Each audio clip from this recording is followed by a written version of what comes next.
I sort of had some epiphanies as I was in high school with that, it's just like waking up in the morning. It doesn't matter whether I wake up at 5 a.m. or 11 a.m., I'm tired. So I might as well get up at 5 and get more done. Um, and, if I need to sleep, I will later. But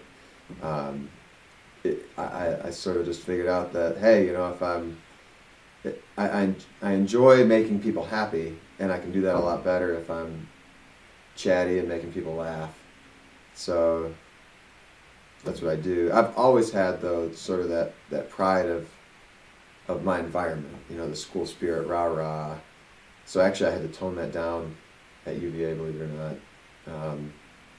When I first got here, every school is different, and it works in different ways. But the students here at that time, this was 2005. I think I was a bit much of a personality at first in the, school spirit. Let's go, let's go, let's go. And, I kind of, after a first year, I kind of sat back and slowed down on the outside, which was very hard to do because that slows you down on the inside. But I figured out a way where I can still be rah-rah in here, but out here I can be like, okay, all right, that's going well. Let's move this, let's do that, just a little bit more relaxed. But, I don't, if making fun of myself can help people have a laugh and put them in a good mood over sitting there and being, in too intense or not doing well, it's worth it to me. I don't really care, I mean, I care about myself and my appearance and things like that in terms of I want to project that image for the band or for my family, my friends, whatever. But I don't. I don't think about, is this poking fun at myself or not, whatever. If people laugh about it, people are laughing, and that's great, and I love it. I like to make people happy. That's my Christmas present. I don't need a present. I don't need a thank you. I like to see smiles on faces and people coming in here practicing on their own, working harder than I thought they could have if they were in another environment, and just creating an environment where everybody's all in.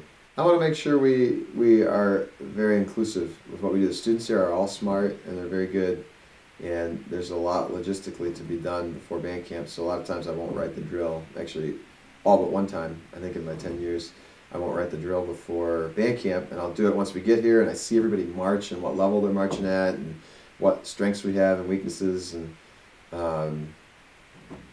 that creates. You want to know the record? I went 2 full nights in a row without sleeping. So 3 rehearsal days of band camp without sleep. That was rough. It was rough, but it happened, and it probably isn't the best thing for me. And to be honest with you, I probably misspeak or fumble over some words here and there during the day, but it's what needs to be done if that's what needs to be done. It's a calm to say band camp too is so much about the social aspect that to be an effective leader, whether it be it doesn't matter whether you're anywhere from a banquet crew member all the way up through a drum major or in between, somebody that's got a specific task, or somebody that's every day at band camp really working on the individual aspects of the band and dealings with people. You have to have that social time to get to know each other and bond and build bridges that probably will hopefully last forever. And so I could easily cordon myself in a room at 9 o'clock when rehearsal's done and skip section Olympics or whatever, but it's not worth it. To me, it's better to lose a little bit of sleep, and it's also a lot quieter, by the way. But it's good to lose a little bit of sleep and have those moments where I can meet the first years, talk to the section leaders, not even about band, just about life, and get to know them better than sit there at a computer and write drill when I know I could do it 3 hours later and just go. Our first band day, I remember, came across really well. It was something I've never done before, so that was great. I wrote half the drill at South Carolina when I was there, so that we only did 4 shows. So I did 2 of the shows. I mean, that's not a big deal. And then I wrote, when I had student taught, I wrote, that was a band like ours. They did a different show for every game. So I actually wrote all their drill when I was student teaching. I got a lot of students there, and I can't thank Paul Klein enough. He was at East Grand Rapids High School for the experience he gave me there. And then I wrote a show of mine when I taught high school and hired the other 3 out. But so I had, I actually wrote a show for Western Michigan for Bill, also when I was a drum major. So it was always something I enjoyed doing, and I like it when it works in front of the field. But I never did. I think we had about 500. No, I think we had 300 students, 300 or 400 students that first year, because I remember it being more than our band, and now it's triple our band, which is nice, but or double our band, I should say. So I remember when that came across and that worked, and every student walked away from band day. I was very happy that day, and I always love our military shows.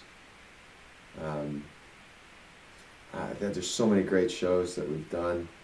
It's fun to be with a vocalist sometimes, and make that work. We did a UVA Idol show where we featured some students and an American Idol finalist that was a UVA student. And that was my first time ever doing a featured vocalist on the field. But the military stuff is great. I really love that. Stick figure stuff is really fun. I can't lie. And obviously, again, it's always the first. So the first time we did a stick figure, we had, it was very elaborate, and we had a guy throw a football, which was the color guard, all the way across the field, and the catcher fell back into the end zone and caught the ball, and it was really great. And you, Kirby, put that on the season in review video in fast motion, and it was pretty cool to see the band's reaction to that, because I don't think they realized how cool that production of what they did was. So yeah, those were some of the highlights. I truly always do like band day because it's a new challenge every year, and it's always come across great. And the military shows are always great. The stick figure stuff's always fun. I think we've really gotten into a point now where we're trying to think of things in terms of what's the most entertaining thing we can do to the crowd, and it's generally either a picture show or a dance show, and very rarely, it's occasional. Sometimes we have one rehearsal show. Is what can you do? We do the best we can. We usually put a lot of visuals though in those shows, believe it or not. We really try to do stuff that connects with the crowd, and that's a struggle as a band lover and educator. That's something that I think our profession struggles with, actually. I might be getting too deep for this, but how do you keep it fresh and new in an age where people can go online and play video games with somebody 3 countries away, and where the music is just canned and perfect all the time, and it only takes a synthesizer to do it? How do you compete with that and stay current and fresh? And I think college marching band has the ability to do that, and it's probably the closest thing to staying current. And I hope we do stay current and keep people entertained, and by entertaining them, people continue to get this love of music going, and more people want to play. And it's really part of our history and part of our heritage and part of our culture, and everything goes in cycles. But I hope we can really keep that going as a marching band culture. That it's not necessarily about being the most difficult thing, but let's entertain the crowd that we've got in front of us, and let's have a great time doing it. There's several moments where I remember the sheer volume of work culminating and being done and having a great performance or a great time. And one of them, actually, believe it or not, is just, again, it's one of the firsts for me. It was walking out of the English Inn after my first band camp, and just thinking, in a way, my body didn't know what hit me, but I was exhausted, and but all the kids were there. There were people there in the lobby. Grandpa Dick and all these people were helping students move into their dorms and getting that organized and stuff. And it was just a really great source of pride, and also sort of a light bulb moment, because I had done so much personally to make that band camp go well for the students, and hopefully they didn't even notice I was tired or working really hard. I don't want, that's not what I say it for, but when I finished that, after doing a lot, there were still more people working hard and going at it, and volunteers and student leaders and Cap Psi members at the time were all going at it hard, trying to take care of the first years and get them moved into their dorms, even though they were exhausted. And that picked me up, and that sent a message to me that, hey, it doesn't matter whether you're tired, you got to go to work the next day, and let's get this thing done. And that showed me how, I guess it was worth it. It's sort of a sense that I had where, all right, the hard work that I put in is only a portion of the hard work in the greater picture, and that these students are willing to do it too, and really to go after it, and they want to be great, and they take a lot of pride in what they do. And just like first for me, this was the second year for them, but it was, everybody that was here the first year had a tremendous sense of internal pride in what they had accomplished, and you could tell that there was no getting in the way of them achieving. And that, to me, that was the environment that I wanted to be in, for sure. And I felt it at the end of that band camp, and that was a big moment for me personally, even in my life. That, hey, this is something worthwhile, and I'm excited about this. But there's been so many peaks and valleys in 10 years, and it's the people. Too many people to mention. I don't even want to say one person, because it's